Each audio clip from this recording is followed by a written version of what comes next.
pour bien déchiffrer, décortiquer, décoder.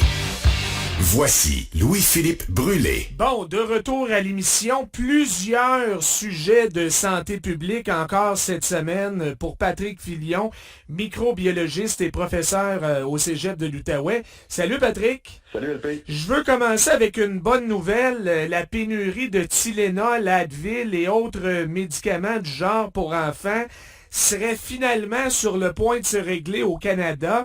Ça a été l'enfer cet été, Patrick. On avait carrément l'impression de revivre la saga du papier de toilette qu'on avait vu en début de pandémie. Oui, effectivement. Je pense que ce qui est arrivé, là, un peu pour l'expliquer, c'est que cet été, il y a eu beaucoup plus de problèmes respiratoires chez les enfants, beaucoup plus d'infections. Donc, la demande a été beaucoup plus élevée que ce qu'elle l'est normalement pendant l'été, parce que pendant l'été, on va voir les compagnies vont en produire moins, les pharmaciens vont s'en procurer moins. Mais là, il y a eu une espèce de demande un peu plus forte. Puis là, ça a fait en sorte qu'on a commencé à en parler, de créer un effet de panique. Puis là, les gens, ont voulu...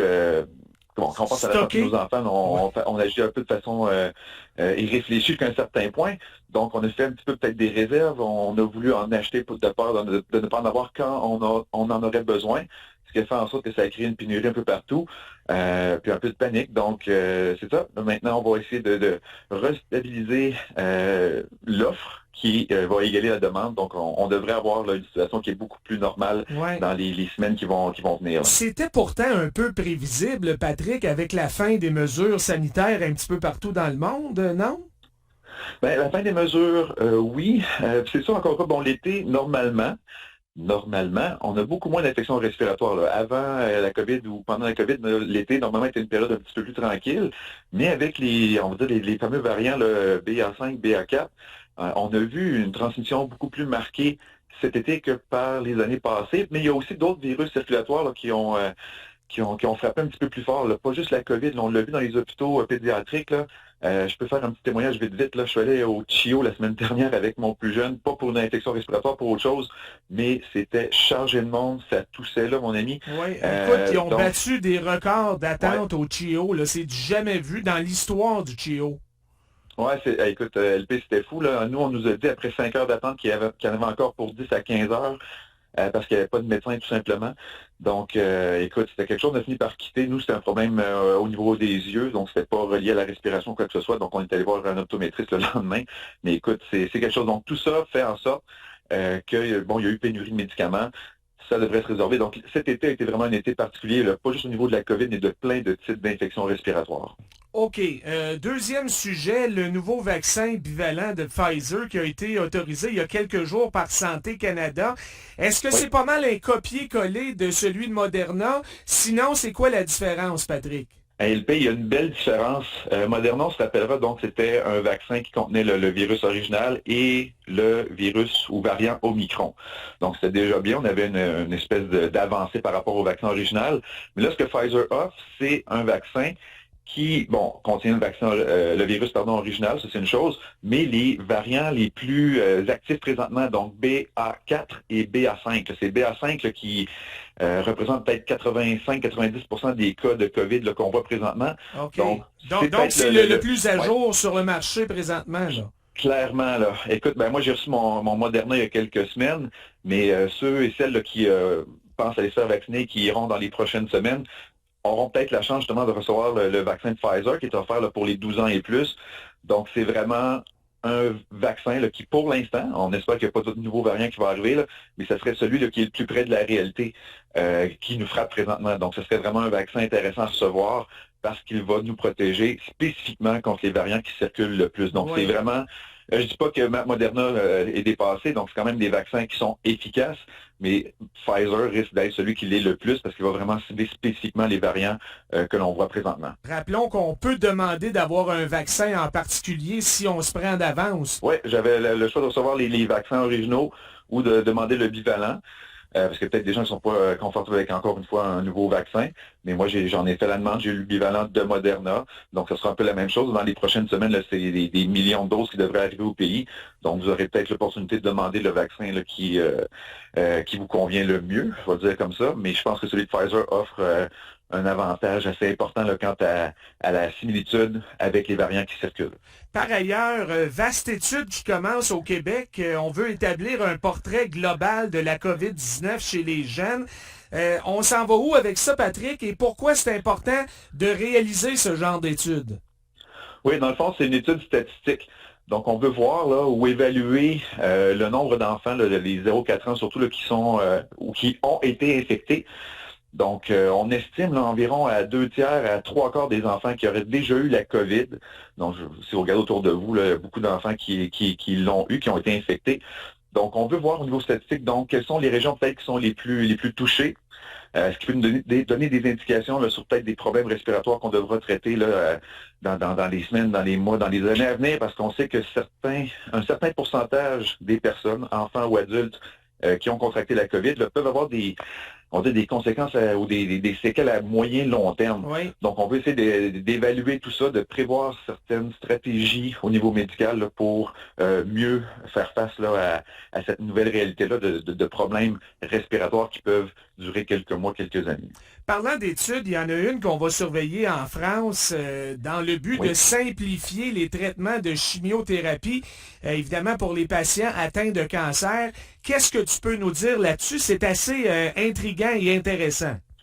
Oui, donc dans le fond, on va prendre l'exemple de traitements que les gens reçoivent, là, on va dire couramment de ce temps-ci, c'est des traitements par intraveineuse. Donc, vous allez recevoir le médicament de cette façon-là. Donc, la chimiothérapie, techniquement, là, c'est une substance qui est toxique pour votre corps. Donc, les cellules qui se multiplient rapidement, donc les cellules tumorales ou certaines même cellules normales de notre corps, donc vont absorber ce produit-là et vont être détruites par le produit. Donc, on espère que les cellules tumorales le seront, mais aussi certaines cellules comme votre tube digestif, les cheveux, tout ça, donc vont être affectés aussi. C'est pour ça qu'il y a des effets secondaires. Donc, c'est assez agressif comme façon d'administrer le médicament. Ce que l'on fait maintenant, on l'a testé là, chez des modèles animaux, c'est pas encore fait chez l'humain, c'est qu'on l'administre non pas de façon intraveineuse, mais de façon sous-cutanée.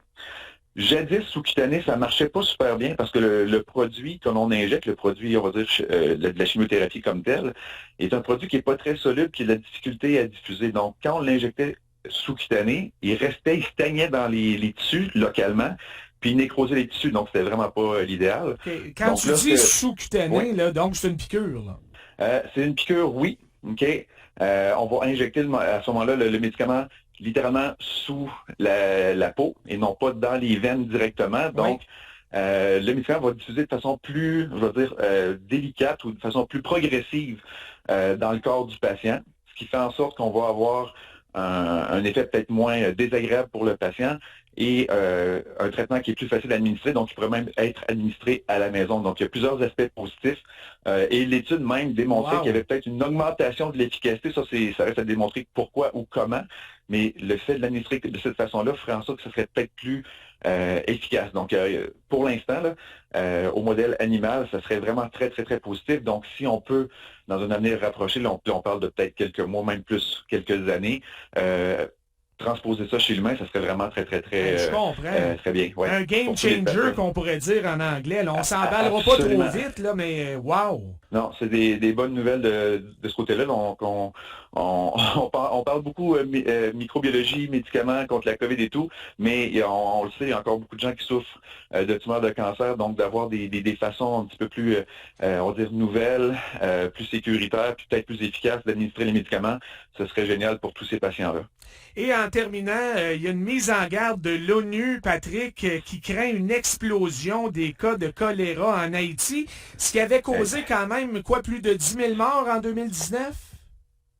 Mais avant ça, même un petit peu élevé, là, quand on avait eu un gros tremblement de terre là, en 2010 en Haïti, donc on avait emmené des casques bleus pour donner un coup de main, puis c'est malheureusement certains casques bleus là, qui avaient introduit, c'est une bactérie, dans ce cas-ci, ils ont introduit la bactérie sur l'île, puis c'est ça, 10 000 morts. Et là, écoute, on connaît un petit peu là, l'histoire d'Haïti, là, c'est très difficile là, au niveau je vais dire, de la sécurité, au niveau des infrastructures. Donc, la bactérie comme telle du choléra circule dans l'eau. Donc là, on a pour faire un cours de politique puis de sécurité au niveau d'Haïti, mais bon, il y a plein de complications avec les gangs de rue qui contrôlent les ports, donc l'arrivée au pays de pétrole. Donc, on n'a pas moyen de faire fonctionner les usines, les industries, pas moyen de faire fonctionner les usines de purification de l'eau. Donc là, les gens se retournent vers les sources d'eau auxquelles ils peuvent avoir accès. Et malheureusement, dans certaines régions, l'eau va être contaminée par cette bactérie-là. Et écoute, le choléra, c'est pas une maladie que tu veux avoir, là. Quelqu'un qui attrape ça, c'est des diarrhées épouvantables de 10 à 20 litres de diarrhée par jour. Donc, rapidement, tu te vides complètement, là, tu te déshydrates complètement. Là. Ben oui. C'est pas le temps juste de prendre un Gatorade, de dire OK, je vais me réhydrater avec ça. Non, ça va être un aller simple vers la sortie. Ça prend des intraveineuses, ça prend des antibiotiques. Donc, écoute, c'est déjà très difficile, là, toutes les situations que ces gens-là vivent. Donc, d'ajouter à ça une infection bactérienne vraiment épouvantable, il faut que les autorités interviennent et qu'on amène de l'aide aux gens qui habitent là-bas parce que c'est quelque chose qui pourrait très rapidement dégénérer, affecter les enfants et tout. Là. Donc, c'est pas facile. Ça n'a jamais été facile, mais là, je pense que c'est pire. C'est une tragédie après l'autre. On dit souvent que le mauvais sort semble s'acharner là, sans relâche sur Haïti. Alors, nos pensées sont avec les Haïtiens, évidemment. Il y en a beaucoup qui habitent ici, qui ont de la famille là-bas. Alors, c'est très inquiétant, encore une fois. Oui, écoute, LP, j'ai beaucoup de mes étudiants qui soit sont originaires d'Haïti ou qui ont encore de la famille là-bas. Puis on me parle de ça, là, puis les larmes viennent aux yeux parce que c'est des situations là, qui sont très difficiles pour tous les gens qui habitent là-bas. Merci, Patrick. Toujours un plaisir, LP. Bonne journée. À la semaine prochaine.